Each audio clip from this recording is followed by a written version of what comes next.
Il est 19h sur la télévision du Burkina et c'est l'heure de votre session d'information. Les titres. Les responsables des associations et ONG de la région des Hauts-Bassins à l'école de la gestion juridique et fiscale, mais aussi des techniques de recherche de financement.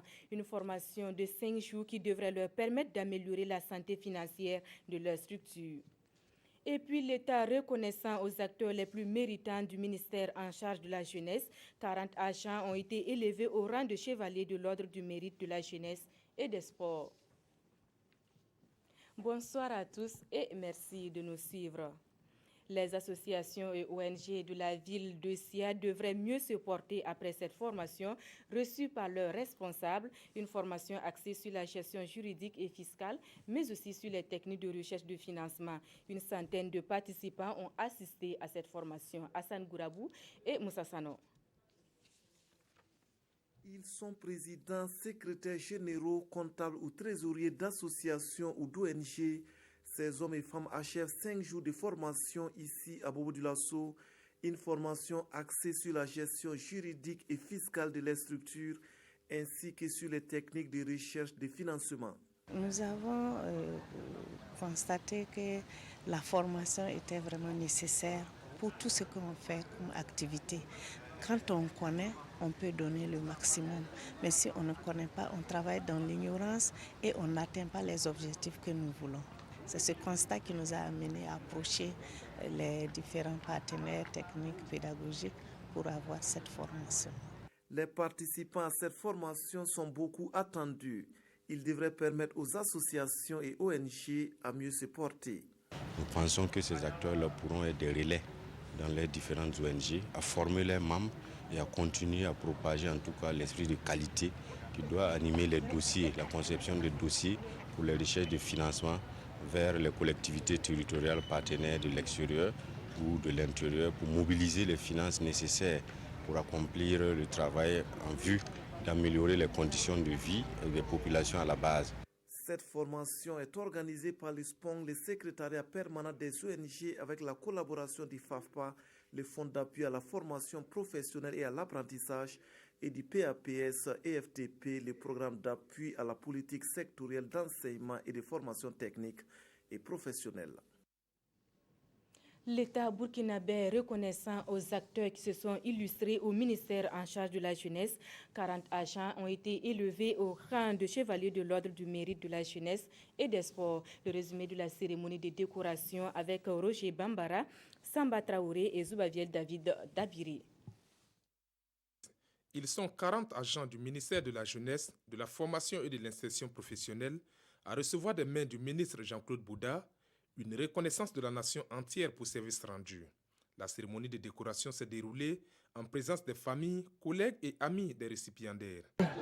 Aujourd'hui, il s'agit de reconnaître le mérite, leur intégrité, leur patriotisme, et c'est cela que nous voulons récompenser ici à travers cette décoration et exprimer la reconnaissance de toute la nation entière pour les sacrifices qu'ils ont consentis tout au long de l'année. C'est une valeur aussi pédagogique pour permettre aux autres agents aussi de s'inspirer de leur exemple, parce que leur tour aussi va venir, parce que c'est comme ça que nous allons construire un Burkina Faso prospère et un Burkina Faso où il fait bon vivre. Les récipiendaires du jour sont tous élevés au grade de chevalier de l'ordre du mérite de la jeunesse et des sports avec agrafe jeunesse.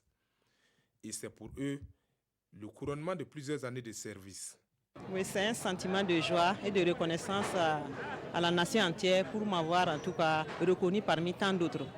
Et c'est aussi une invite aussi à persévérer dans le travail. De recevoir une telle distinction, c'est un mérite parce que mes supérieurs et ma hiérarchie ont reconnu en moi le travail que j'ai pu abattre. Le ministre a félicité les agents nouvellement décorés et les exhorte à redoubler d'efforts et d'être des exemples dans leur milieu socio-professionnel. Fini la corvée d'eau pour les femmes du village de Didris et dans la commune rurale de Koubri. Dans le cadre du programme d'urgence présidentielle, le village vient d'être doté d'un ouvrage d'adduction d'eau potable, un ouvrage réalisé par la direction régionale de l'eau et de l'assainissement du centre. La remise des clés de l'ouvrage a eu lieu mardi dernier en présence de Jean-Eudes Bayala et Nathalie Sawadogo Nabaloum. De l'eau potable, les populations de Didri dans la commune rurale de Koubri en ont désormais en quantité suffisante pour leurs besoins. Réalisée dans le cadre du programme d'urgence présidentiel, cette adduction d'eau potable vient soulager les habitants de Didri. Avant, pour avoir de l'eau potable, c'était tout un problème. Nous étions obligés de traiter de l'eau impropre à la consommation.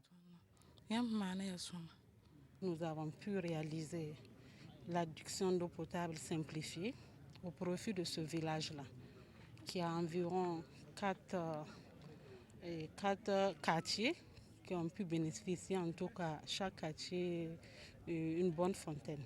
Et 2 branchements privés que vous avez visités avec nous, un branchement privé pour la mosquée et un branchement privé aussi pour le CSPS. La réalisation de cet ouvrage d'une capacité de stockage de 40 mètres cubes est évaluée à environ 100 millions de francs CFA.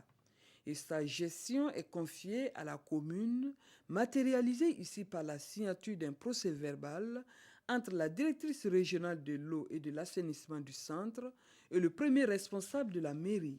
Donc, il faut donner ces AEPS selon la réforme du système de gestion des ouvrages hydrauliques. La commune doit recruter un opérateur privé dans les meilleurs délais. C'est ce que nos PV même demandent. La gestion du système énergétique est faite à base du solaire, couplé par un groupe électrogène. Pour la directrice régionale du centre, l'eau sera vendue à la fontaine. Le maire invite la population à s'investir dans l'entretien de l'ouvrage. De l'eau potable également pour 3 villages de la commune de Gawa. Le groupe Santamé Ampela Mining est le donateur. Il a également remis du matériel et des consommants médicaux au centre médical de Gawa. Le témoignage de Madou Ouedraogo et Abaka Traoré. Un compteur d'hématologie des examens biologiques et de sang, 59 doses de sérum antivénimeux, c'est le don de la société Santamine au centre médical de Gawa. Un apport qui va améliorer les plateaux techniques de ce centre de santé. Nous apprécions le geste qui est plus que salutaire. Pour ce qui est du compteur d'hématologie, il faut dire que le centre médical de Gawa n'en disposait pas. C'est donc une façon de relever le niveau du plateau technique par rapport à l'offre de soins. La population des villages de Dionsera Birifort, de Sampoli et de Dahal de la commune de Gawa ont aussi bénéficié chacune d'un fourrage de la part de Santamine. Je suis très contente que Ampela nous a offert ce fourrage. Avant, on se levait tôt pour aller au marigot et au puits pour chercher l'eau. Maintenant, on a l'eau à côté. Notre calvaire est fini.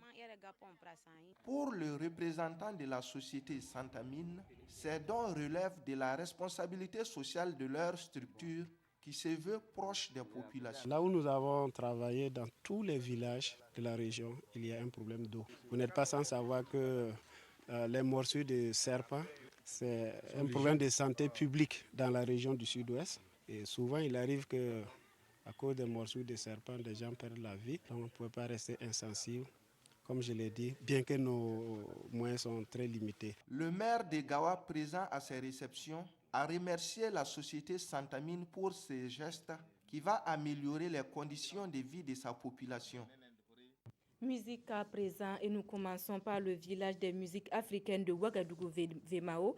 À l'image du FESPACO et du CIAO, Vemao se veut un tremplin pour la musique africaine. Entre foire et formation, le village offre une palette d'activités aux festivaliers. Nongba Kouda, Samba Traoré et Vincent Kendrebeogo. Un village au cœur de la ville de Ouagadougou. C'est une idée de Wenpanga Productions qui a organisé ce vendredi 9 décembre la première édition du village d'expression des musiques africaines. Selon les organisateurs, ce festival fait la promotion de la musique burkinabé et africaine.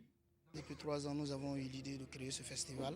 Nous avons pensé que musicalement, nous pouvons organiser ce genre de festival pour réunir rien que la musique africaine autour d'un même thème et pour que les artistes burkinabés et de l'extérieur puissent se frotter. Les participants, il y aura des formations masterclass sur la piraterie, les droits d'auteur. Il y aura des prestations live, des artistes venus d'ailleurs. Il y aura aussi des stands que vous voyez déjà installés. Voilà, la gastronomie et tout, voilà, c'est tout ça qui fait le village. Cette première édition enregistre la présence de 4 pays. le Congo, la Côte d'Ivoire, le Bénin et bien sûr le Burkina Faso. Une foire internationale se tiendra sur le site du village à Wayalgan. Burkina Faso doit son rayonnement à la culture de par le FESPACO. Et nous souhaitons aujourd'hui que le VMAO, qui se consacre exclusivement à la filière musique aussi, puisse ouvrir la destination Burkina Faso. Pensons aujourd'hui que la destination, à travers la filière musicale aussi, peut apporter un plus. Les amoureux de la musique pourront se faire plaisir chaque soir à partir de 20h pendant ce week-end du 11 décembre. À Bobo Dioulasso, l'actualité musicale est marquée par la sortie du 3e album de G. Drissa Gnanou à l'état civil. Baptisé Le Cri des marginalisés, l'album comprend 10 titres et l'artiste y dénonce certains maux de la société et invite à plus de solidarité et d'humilité. Amadou Lougué. Il a choisi le rap pour véhiculer son message. G. Driss ou Gnanou Drissa à l'état civil présente son 3e opus. Un album de 10 titres baptisé Le Cri des marginalisés. Le Cri des marginalisés, ça évoque les soucis, les ennuis des populations vivant dans des conditions précaires, dans les quartiers défavorisés où les services sociaux de base sont inexistants. Artiste engagé, G. Driss dénonce la malgouvernance, le terrorisme ou la délinquance sexuelle. Il prône en revanche des valeurs comme l'humilité ou la solidarité africaine. Les titres choisis sont entre autres Wasso Mani, Nous sommes les mêmes et Monsieur le Président.